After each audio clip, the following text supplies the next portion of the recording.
Can achieve is only limited by what you can dream about. The farm ponds drying up, the creeks are drying up, wells drying up, everything's drying up.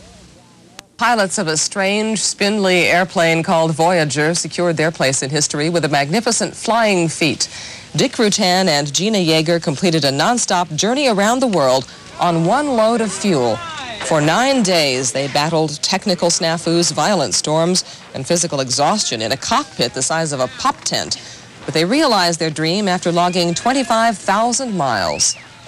Because it was the last event in aviation, the last first that could ever be achieved. And it's a little more of a challenge than the normal records that we've gone after before. And to be able to do it was just something that we had to do. Life is an opportunity, and it's only limited. What you want to do and what you can achieve is only limited by what you can dream about. And if you can conceive it, it's possible.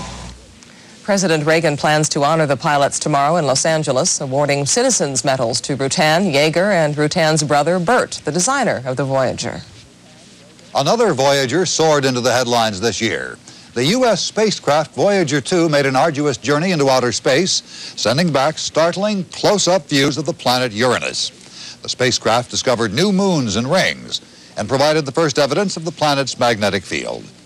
It took Voyager nearly a decade to approach the mysterious planet, about 2 billion miles from Earth, but it made more discoveries in a few hours than astronomers have been able to gather in the past 2 centuries.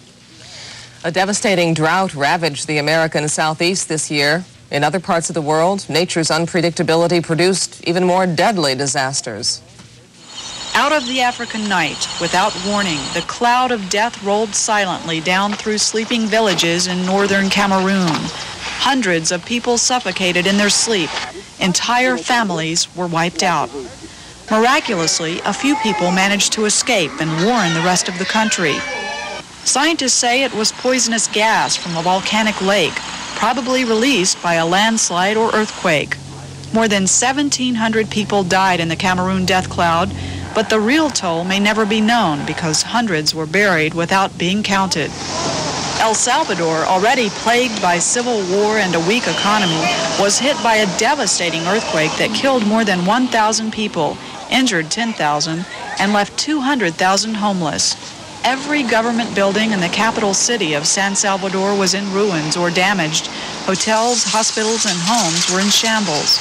Property loss alone in San Salvador was estimated at $2 billion. The South was hit by the worst drought in 100 years. The farm ponds drying up, the creeks are drying up, wells drying up, everything's drying up. Debt-ridden farmers faced economic ruin. Cattle and other livestock went without food and water. Midwestern farmers organized massive hay lifts that helped save livestock and win friends. We want to call them the good old boys.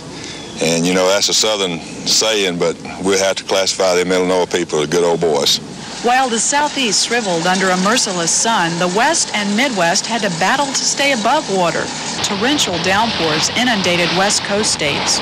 And later in the year, heavy rains caused hundreds of millions of dollars in damage to Midwestern states from Michigan to Oklahoma.